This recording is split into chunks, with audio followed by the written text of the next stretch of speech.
सह्याद्रीच्या कुशीत वसलेलं पवनपुत्र हनुमानाचं जन्मस्थान म्हणून ओळखलं जाणारं निसर्ग, इतिहास आणि अध्यात्म यांचं सुंदर मिलन म्हणजे अंजनेरी. चला तर मग आजच्या या ब्लॉगमध्ये अनुभवूया अंजनेरी पर्वत. गडावर जाण्याअगोदर वन विभागाच्या पथकाकडून या ठिकाणी पर्यटकांची जोरदार चौकशी केली जात आहे, जेणेकरून आग लागणारं कुठल्याही प्रकारचं साहित्य गडावर जाणार नाही आणि वणवा पेटणार नाही.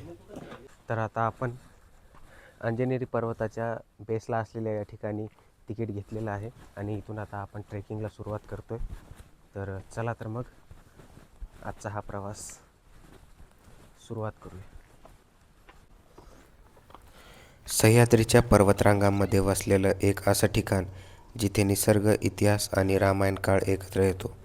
हनुमान जन्मभूमी म्हणून ओळखलं जाणारं पवित्र तीर्थक्षेत्र अंजनेरी.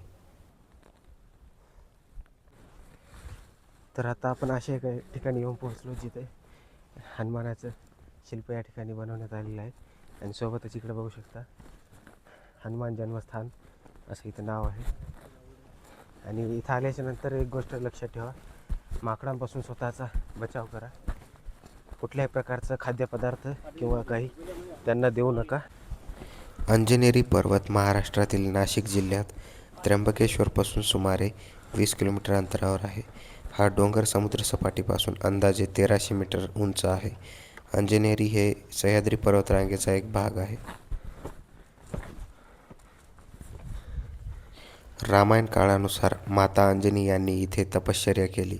भगवान शंकराच्या आशीर्वादाने आणि पवनदेवाच्या कृपेने इथेच पवनपुत्र हनुमानाचा जन्म झाला, म्हणून या पर्वताला अंजनेरी नाव प्राप्त झालं.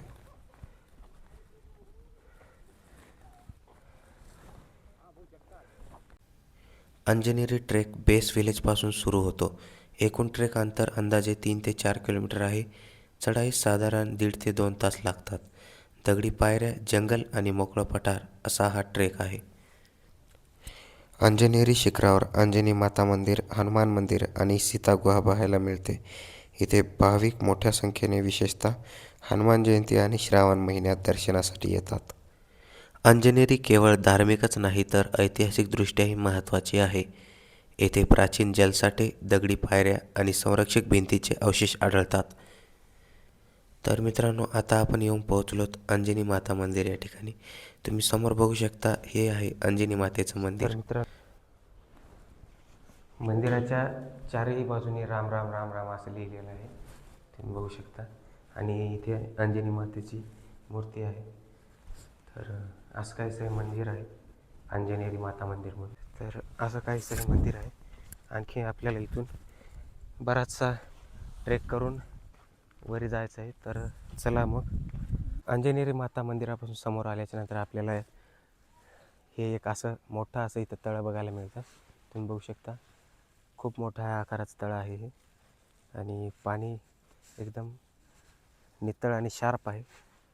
सो असा काहीसा व्ह्यू आहे अंजनेरी गडावरचा. आणखी आपल्याला वर जायचं आहे. आता आपण येऊन पोहोचलोत अंजनी माता व श्री हनुमान गुफा या ठिकाणी. इथून समोर 200 मीटर ही गुफा आहे. तर चला आपण त्या गुफेकडे जाऊया.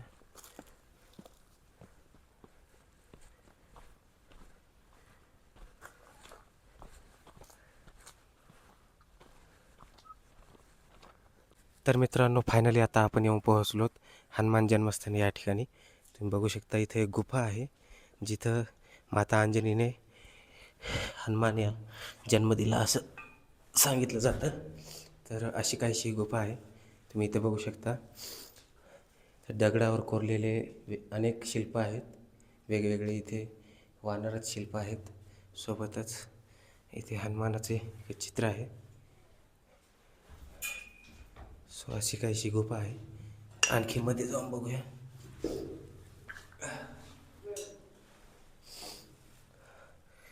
इथे माता अंजनीचं शिल्प आहे, सोबतच इकडे देवीची मूर्ती आहे.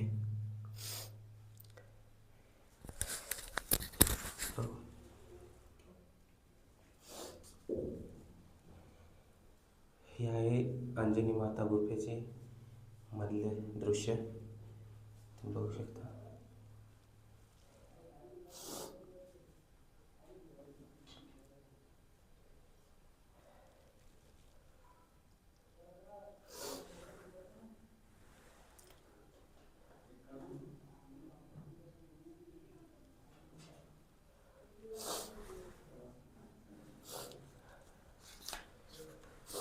अशी काही आहे माता अंजनी गुफा.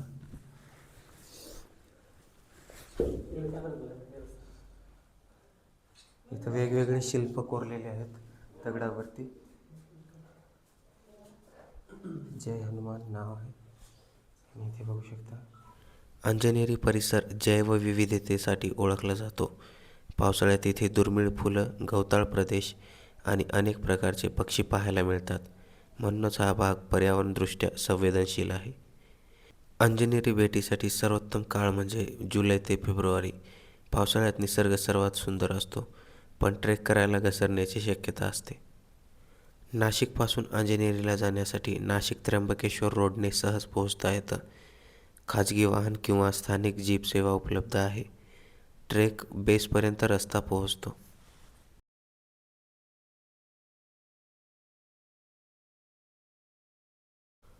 ट्रेक करण्याअगोदर ट्रेक शूज, पाणी आणि थोडं एनर्जी फूड घेऊन जा. इथं आल्याच्या नंतर स्थानिक नियम पाळावेत आणि निसर्गात कोणताही कचरा टाकू नये. तर मित्रांनो, आता आपण फायनली येऊन पोहोचलो गडावरील सर्वात उंच ठिकाणी आणि जिथे हनुमंतरायाचं मंदिर आहे. तुम्ही समोर बघू शकता.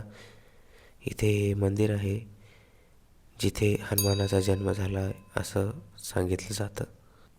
अंजनेरी म्हणजे केवळ ट्रेक नाही, तर श्रद्धा, इतिहास आणि निसर्गाचा संगम आहे. हा अनुभव एकदा तरी घ्यायलाच हवा. तर मित्रांनो, हे तेच ठिकाण आहे जिथं की रामभक्त हनुमानाचा जन्म झालेला आहे. इथं बघू शकता हनुमंतरायाची मूर्ती आहे माझ्या पाठीमागे आणि हे असं काहीचं मंदिर आहे. हे मंदिराचा गर्भगृह आहे, तुम्ही बघू शकता. तर मित्रांनो, हा होता आजचा आपला अंजनेरी गडाचा प्रवास. व्हिडिओ आवडला असल्यास एक लाईक करा, आपल्या मित्रांसोबत शेअर करा आणि चॅनलला सबस्क्राईब करायला विसरू नका. भेटू आणखी अशाच एका नवीन व्हिडिओत. तोपर्यंत जय शिवराय.